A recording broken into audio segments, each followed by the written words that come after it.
New York ladies football was founded 30 years ago, over 100 years after their male counterparts. From the basement of a steakhouse in Riverdale to All-Ireland finals in Croke Park, this is their story. They had treated it a little bit kind of like a joke. It's funny, here's an hour for the women. So I marched right over with the cup and I said, I think it's time you get over yourself. Within 7 years of being established, they were able to take part in an All-Ireland final. No New York team had ever even come near to that. 30 years ago, if you look at where Ireland was, it kind of gives you a better sense of how things were able to come together. Like in the 1980s, there had been 25,000 women had moved from Ireland to New York City. Over 100,000 Irish citizens came to the United States in the 1980s after the economic recession there. And then a lot of those women emigrated to New York, and they had come to Gaelic Park, where we are here, every Sunday, watched men playing, you know. Now they had given women exhibition slots. They had treated it a little bit kind of like a joke, but more like kind of it's funny, here's an hour for the women. The kind of spark that lit the Ladies Association was back in the North American Championships in Boston in 1991, where a bunch of girls from New York had gone up and watched girls from all over, Irish women in San Francisco, Philadelphia, Chicago, playing against each other in a representative game. And there's one thing that's sure to annoy any New Yorker, is that if you ask them, well, if someone can do it in Boston or if someone can do it in Philadelphia, why can't we do it here? Terry Connaughton, myself and his daughter was at the North American finals in Philadelphia, I believe it was, and yeah, we just drove down from New York for the weekend, and we were watching it, and we were just like, "Wow, this is a cool sport," And he was like, "Rosie, why don't we have ladies football in New York?" I'm like, "I don't know," and he goes, "Why don't I just put an ad in the paper, and we'll see who shows up, and we'll put a few teams together and take it from there." So Terry Connaughton, who was a former GA chairman at the time, he brought a meeting, and that was literally their slogan. They have this in Boston, they have it in Philadelphia, why can't we do it? In the Riverdale Steakhouse, which is just up here. Maybe 15 people showed up for the meeting, and out of that meeting, 7 teams were formed. They started the 7 starting clubs were Donegal, Cavan, Kerry, Leitrim, Offaly, Westmeath and Roscommon. That really lit a match, and that fire's been burning ever since, thanks to those women. That was about the time that it really took off in Ireland, and then everybody was like, yeah, I hear it's very big in Ireland, let's play, whatever.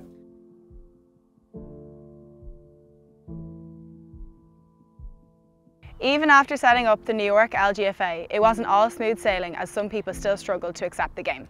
There was a big rift. The men, they accepted camogie because camogie was, big in Ireland, and then when we started the football, they were like, "What's this? Is it playing football now?" And we're like, yeah, it's big in Ireland, and we want to grow it here. And really and truly in the 90s we had minimal playing facilities, we had minimal training facilities. We got our finals in Gaelic Park, but that was the only games that were hosted, because at that time Gaelic Park was a grass field. It couldn't take more than 3 games on a Sunday, and that was it. So we were playing in some dreadful conditions when you think about it, and we had to set up our own pitches and everything like that. So that, they were things that slowed down our development, I think. To be honest, growing up, we never, ladies football wasn't as big as it is now. The only ladies football we had was whatever was on down here in the park. We had to fight to get our final in Gaelic Park in '95, and we got the papers involved and had a little protest outside Gaelic Park, all the captains of every team, and just to get a little bit of notice and, and get some support behind us. And it worked. We got into the park.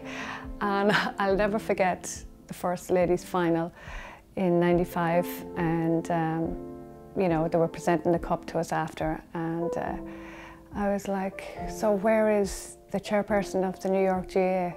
Why isn't he here?"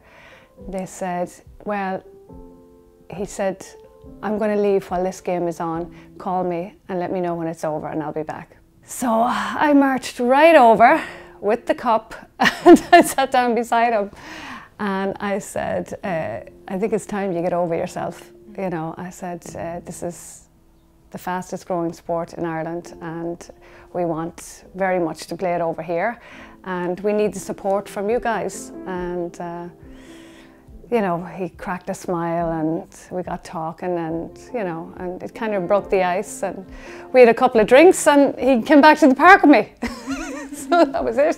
Then when the idea came around about entering the junior championship, there was great excitement, great buzz.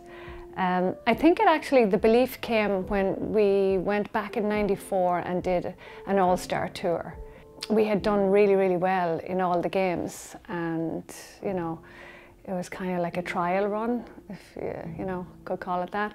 And then we said, you know what, we'll just put in a letter and ask to enter the junior championship. And we were accepted, and we played in '95. We played, that was our first All-Ireland semi-final.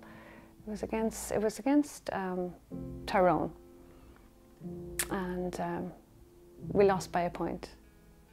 Yeah, so it was, I'll never forget, we went to the Ardbine Hotel after for food, and there was just complete silence at the table, you know. We weren't fit to talk, we were just devastated. Eventually we beat Waterford in '99 in the All-Ireland semi-final and made it to the final against Tyrone again.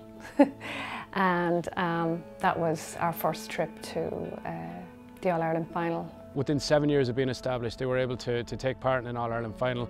And I think it just showed, everyone just took a big deep breath and took a step back and was like, geez, like these girls can actually, you know, they're not just going over there to tick a box or to you know, fulfill a fixture. They're actually going there and they can reach an All-Ireland final. Like no New York team had ever even come near to that.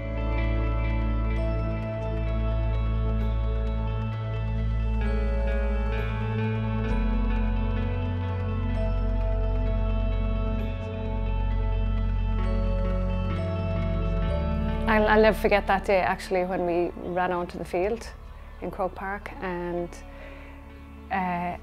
first of all there was this big boo coming from the crowd, and I guess they thought that we were American, you know, and it was like, wow, what's this all about? But I think what they thought, you know, who are these outsiders coming over here playing an All-Ireland final, and you know, obviously they're going to root for the home side, you know. But anyway, the game didn't go our way that day. We were up by a point at half-time, and then I think we lost by 7 or 8 points in the end. Another devastating blow, but anyway. I think everybody was inspired by that, and I think that was a catalyst for the next couple of years. Like the membership grew year on year until after 9/11 with that 1999 women's team. Like, so it was really interesting to see that, like, that kind of a thunderbolt moment where a team gets to an All-Ireland final. You're like, wow, we can actually do this and compete, and we're really close. Playing in the All-Ireland in '99 kind of lifted the sport here again, and new teams came out of that. And at that stage we were in a pretty good place, but we still didn't have any real underage system going. The fact that we were the first New York team to actually play in an All-Ireland championship final, there was a great buzz around here too, and there was fierce excitement, and there was going away parties and big fundraisers, and you know, to be honest, everybody really just supported us 100%. After the success in '99, participation grew across the board, from underage to county level, all leading to another All-Ireland final in 2011. Of course, the most painful one is 2011, you know, that famous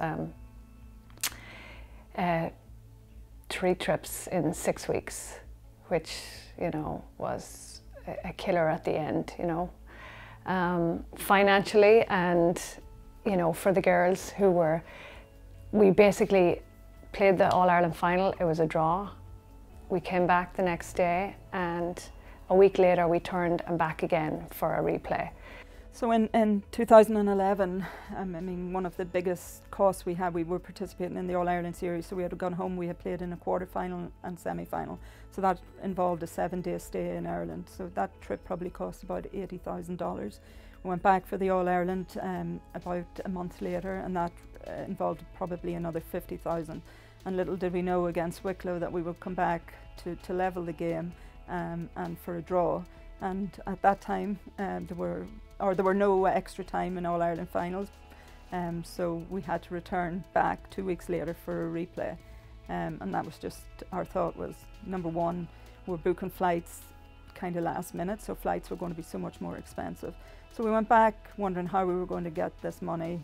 You know, the LGFA did kick in some money for us, but we borrowed money from the men's GA. They paid for the tickets on the Tuesday, and we were able to repay them on the Sunday. We put a box in Gaelic Park, and we reached out to all the companies and various people within the GA, and I think we raised all the money within a week.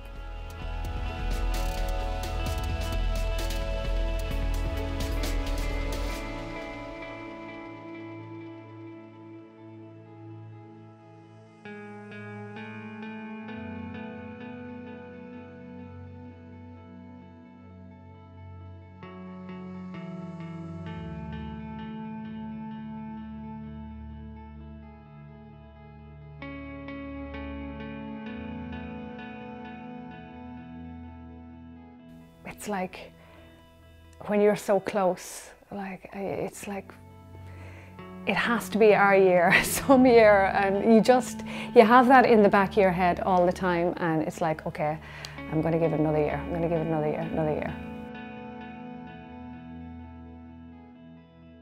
Like, so if you think of 9/11 as being like a real catalyst for membership change, that we basically lost half our playing membership after 9/11 because the immigration laws tightened.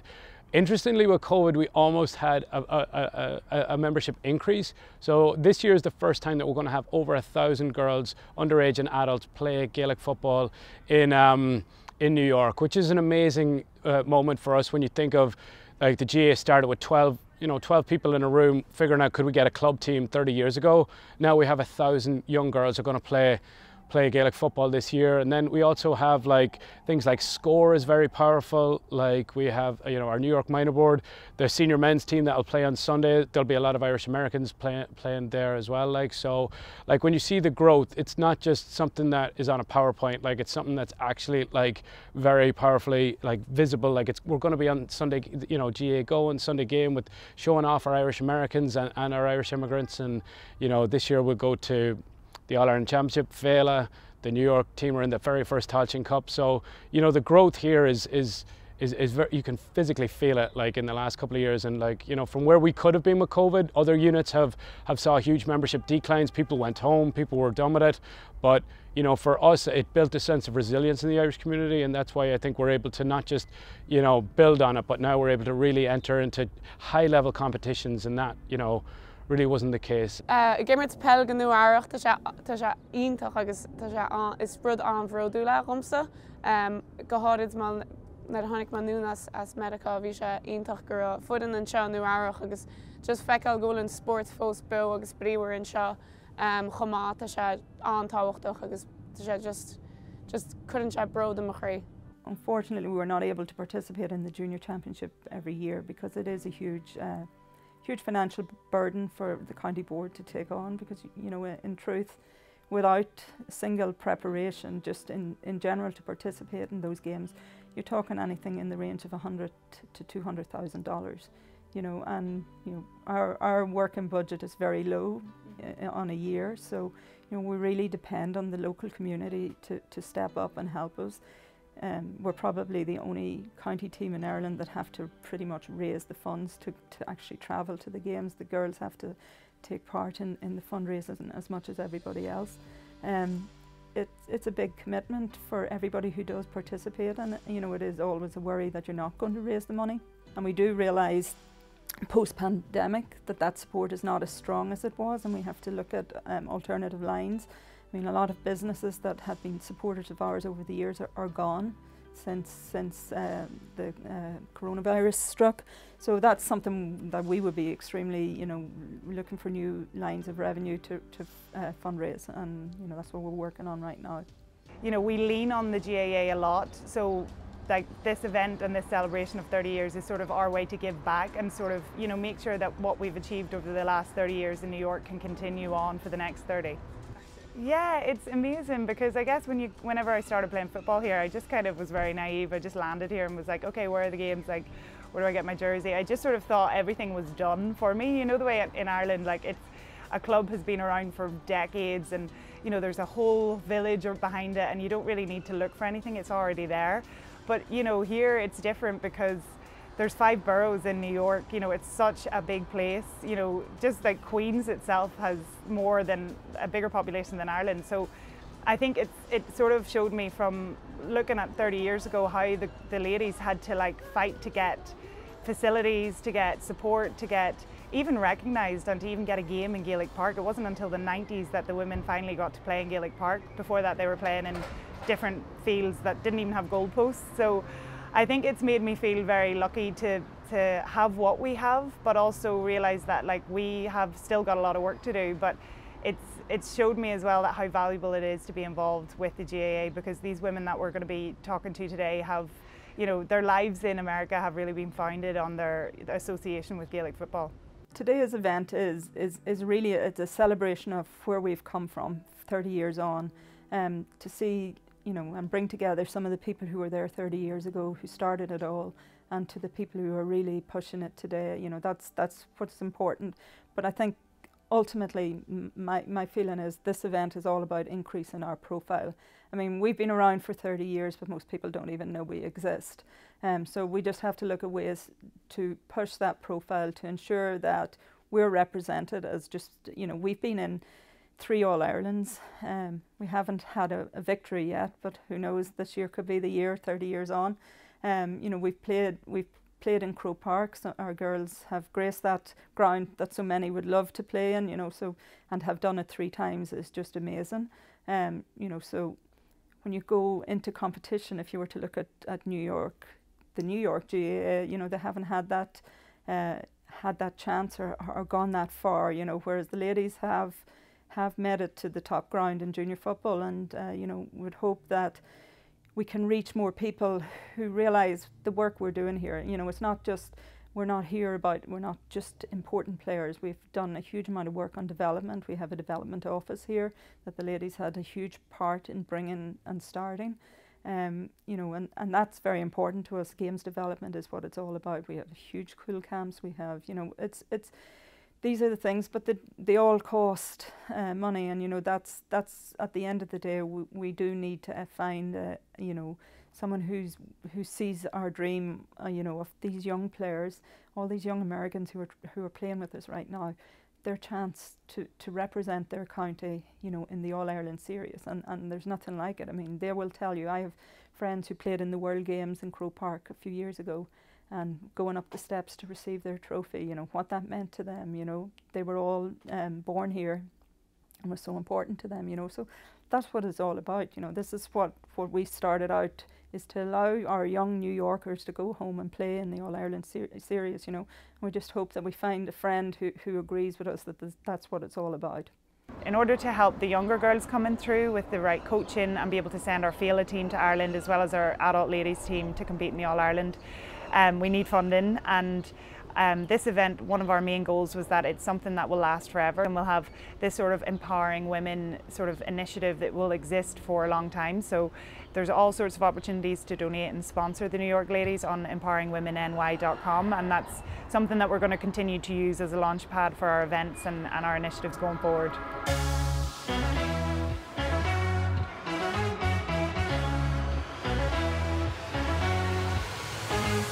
These are people who set the foundation for the New York GAA. They were forerunners, they were pioneers, and I think you have an awful lot to be proud of. It was a lot of fun. We trained in the Oval. We didn't even have goalposts.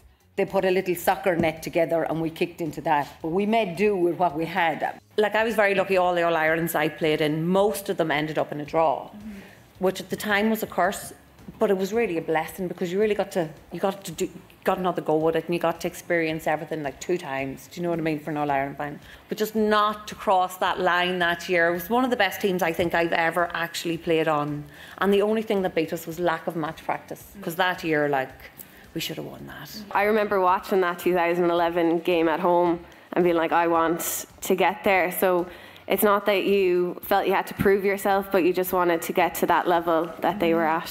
The dedication that these girls put in, they're the backbone of our teams. And you know, I've been training over here for so many years, and I've watched Rosie show up no matter what, the weather, how many people she knows might be there. I don't know where she gets, I really don't know how she does it or where she gets that like determination and drive from. What's actually really lovely about junior football is like you have girls that are rocking up that have no understanding of the game and have never kicked a ball before, and then they turn out to be these phenomenal footballers. We have the talent, we've always had the talent, so I'm hoping this year is the year. This year marks the 30th anniversary of the New York ladies Gaelic football team. Now more than ever, they're hungry for growth and success as they target winning an All-Ireland Championship. The season kicks off with an exhibition match in Gaelic Park. So tomorrow in Gaelic Park we're playing an All-Stars game with the New York ladies, so that's going to be a mixture of the New York ladies team that are travelling home to compete in the Junior All-Ireland and some of the players that won't be able to travel home, so it's going to be some of the club players, the strongest club players in New York with the New York ladies county team mixed in. So it's going to be a really competitive game. It's going to sort of show the cream of the crop of New York, both with the younger players and our senior team. So it's happening at 10 o'clock right before the New York men take on Sligo in the Connacht Championship. So we're hoping that we get, you know, a good crowd out, and it's going to be a really good run out for the girls before their, you know, first round in June. It's probably going to be their most competitive game to date. So we're really, really looking forward to it. Is lá mar mílteach seo go sport in Nuairach agus go háid go pelnaán in Nuairach te an te ionintach go mu an clifa bhaine an lá céanna leis an glyfa mór Connacht agus daine heachtamach agus súla bhaine chlyfan na mrá agus céimiid talúna tá seo agus na himráí ionintach a airnhála seo is lá mar mílteach agus níl bailach a binní sáir le dúnach cás go cháin a bheith one sugar with pal.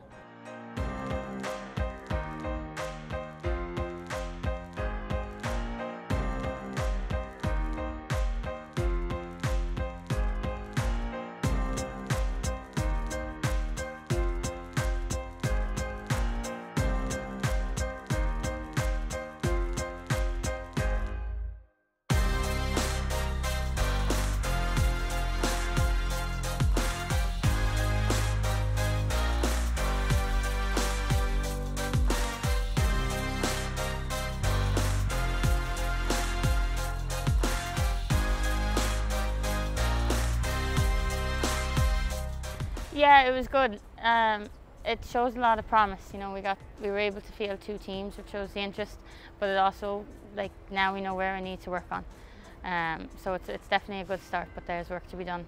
But there's a lot of stuff to be proud of too, especially the numbers. Well, it's 30 years of ladies football, so I'd say just to win. I mean, there's a lot of promise in these girls. There's a lot of talent out there, as you saw. Like, to score, I think the blue team scored 10 points in the first half, and to be honest, we only have 1 training a week with goalposts. You know, we train at Van Cortlandt Park, which is just a big open field, so to score 10 points is really good. But there is still work to be done, so yeah, hopefully to win the Junior All-Ireland, but let's win a few games before then.